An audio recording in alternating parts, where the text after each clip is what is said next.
until this point, we have learned how to create a table, set up the DynamoDB on our local using Docker, and create data in our tables, then get the data from your table. Now let's see how we can update the data in our table. So to do this, just to cross check, let's ensure that we have some data in our table. So as per in my last video, I was getting to-dos by the user ID. So I just to show, if we pass user ID and the sort key, we would be getting a single record. Now that we need to check how all the records for a given user, let's remove this and let's run prod get.js. So I have 3 to-dos. So we'll try to pick up one to-do and then update its status or priority or any other key. Let's start with creating a new file with the name as update.js. So what we need again is the DDB client from our DynamoDB client. Let's create a new function as a sync function as update to do. So what we need to pass is the user ID and the update object. So this should be good enough. So to get the command, let's write another function. Let's fix the typo. Function get update command, and it needs the user ID and the update object both. So let's do it. User ID and the update object. So this would return me a new update command from AWS SDK lib-dynamodb.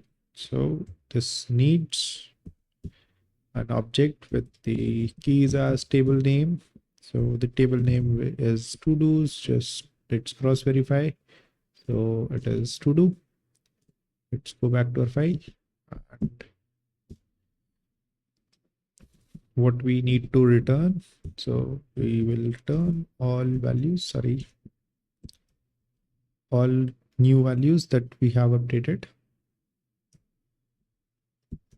And then your update expression. So the update expression would look like something like this. Set your fields, like for example, the user ID is your primary key anyways. So we'll be updating, let's say, status. So we can call it as hash status, and the value would be status. So let's just break down this as status equals to update object. So we have destructured our update object to ensure that we are getting this. So the next attribute becomes expression attribute names, because we have defined a new key there. So it would be hash. So since this command will not help you identify what you want to update in the update expression, so we have to specify what we are referring to by this. So you need to pass status like this, and you have to tell what's the value as well that you want to update. So let's say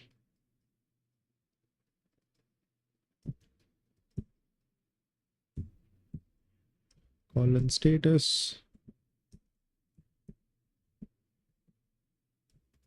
a status that we received in our update object key. like how to identify which record is to be updated. So since my partition key for this table is made up of primary key as in pk and the sort key, so I would need that. So it would be user id, and we need the sort key as well. So we need the value of sort key to identify the respective to do for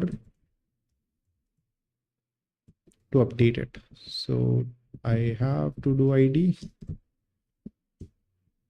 Cool.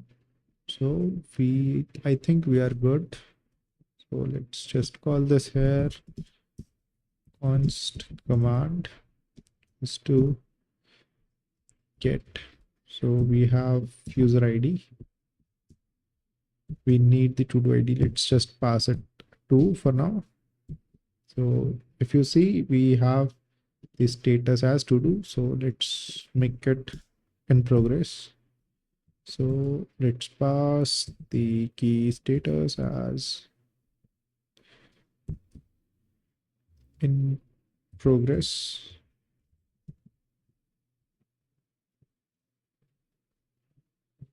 Okay, now that we have a command, let us run this. Const out response. We await all the TDB client that we imported earlier.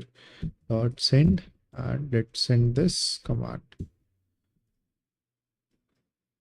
Okay, so I think we can remove this for now.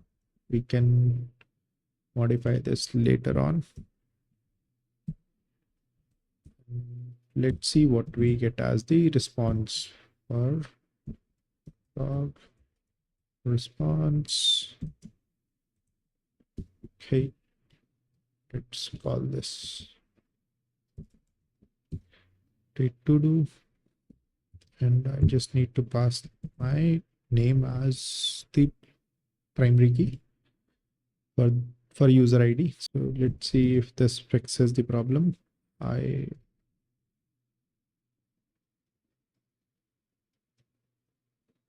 Node CRUD.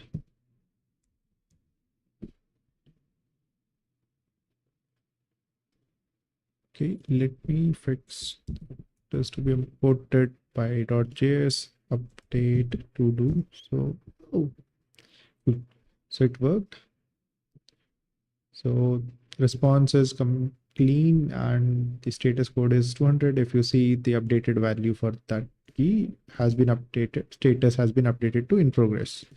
So let's verify this by calling the get function. So it would be CRUD and get.js. So you see in progress for sort key with 2, 3 and for 2 as well. So I think our update works nicely.